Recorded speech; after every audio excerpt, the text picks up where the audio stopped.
Hello ಕರ್ನಾಟಕದ ಜನತೆ, welcome back to our YouTube channel ಮಾಹಿತಿ ಧ್ವನಿ. ಸೊ ತುಂಬ ಜನಕ್ಕೆ 14ನೇ ಕಂತಿನ ಹಣ ಬಂದಿಲ್ಲ ಅಂತ ಕಮೆಂಟ್ ಹಾಕ್ತಿದ್ದಾರೆ. ಸೊ ಹಾಗಿದ್ರೆ 14ನೇ ಕಂತಿನ ಹಣ ಯಾವಾಗ ಬಿಡುಗಡೆ ಆಗಲಿದೆ, ಹಾಗೆ ಯಾವ ಯಾವ ಜಿಲ್ಲೆಗೆ ಬಿಡುಗಡೆ ಆಗಲಿದೆ ಅಂತ ಈ ವಿಡಿಯೋದಲ್ಲಿ ತಿಳಿಸ್ಕೊಡ್ತೀನಿ. ಸೊ ನಿಮ್ಗೇನಾದರೂ ಇನ್ನು 14ನೇ ಕಂತಿನ ಹಣ ಪಡ್ಕೊಂಡಿಲ್ಲ ಅಂದರೆ ದಯವಿಟ್ಟು ಈ ವಿಡಿಯೋನ ಕಂಪ್ಲೀಟ್ ಆಗಿ ನೋಡಿ. ಬನ್ನಿ ವಿಡಿಯೋನ ಸ್ಟಾರ್ಟ್ ಮಾಡೋಕ್ಕಿಂತ ಮುಂಚೆ ನೀವೇನಾದರೂ ನಮ್ಮ ಚಾನಲ್ಗೆ ಸಬ್ಸ್ಕ್ರೈಬ್ ಮಾಡ್ಕೊಂಡಿಲ್ಲ ಅಂದರೆ ದಯವಿಟ್ಟು ಚಾನಲ್ಗೆ ಸಬ್ಸ್ಕ್ರೈಬ್ನ ಮಾಡಿಕೊಂಡು ವಿಡಿಯೋನ ಆದಷ್ಟು ಎಲ್ಲರಿಗೂ ಶೇರ್ ಮಾಡಿ ಅಂತ ಹೇಳ್ತಾ, ಈ ವಿಡಿಯೋ ಇಷ್ಟ ಆದರೆ ದಯವಿಟ್ಟು ಲೈಕ್ ಮಾಡಿ. ಬನ್ನಿ ವಿಡಿಯೋನ ಸ್ಟಾರ್ಟ್ ಮಾಡೋಣ. ಸೊ ಹೌದು, ಏನು ಗೃಹಲಕ್ಷ್ಮಿ ಯೋಜನೆ ಅಡಿಯಲ್ಲಿ ನೀವು ಪ್ರತಿ ತಿಂಗಳು 2,000 ರೂಪಾಯಿನ ರಿಸೀವ್ ಮಾಡ್ಕೊತಾ ಇದ್ರಿ. ಸೊ ಇಲ್ಲಿವರೆಗೂ ನೀವು 12 ಕಂತಿನ ಹಣನ ಅಂದರೆ 24,000 ರೂಪಾಯಿ ಹಣನ ಪಡ್ಕೊಂಡಿದ್ದೀರಾ.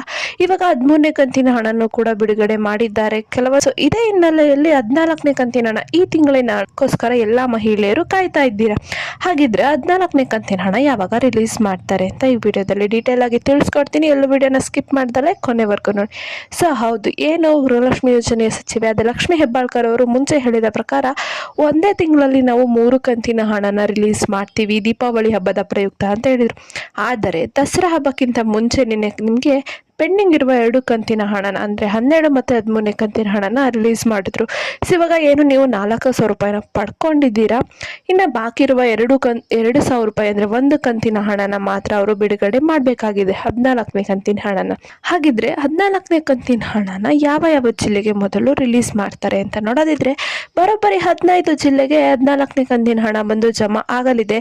ಸೊ ಯಾವ ಯಾವ ಜಿಲ್ಲೆ ಅಂತ ನೋಡೋದಿದ್ರೆ ಉತ್ತರ ಕನ್ನಡ, ಯಾದಗಿರಿ, ರಾಯಚೂರು, ಬಳ್ಳಾರಿ, ಬೆಳಗಾವಿ, ಕೊಪ್ಪಳ, ಚಿತ್ರದುರ್ಗ, ಚಿಕ್ಕಮಗಳೂರು, ಹಾಸನ, ಉಡುಪಿ, ಬೆಂಗಳೂರು ನಗರ, ಬೆಂಗಳೂರು ಗ್ರಾಮಾಂತರ, ತುಮಕೂರು, ಯಾದಗಿರಿ, ಗುಲ್ಬರ್ಗ, ರಾಯಚೂರು.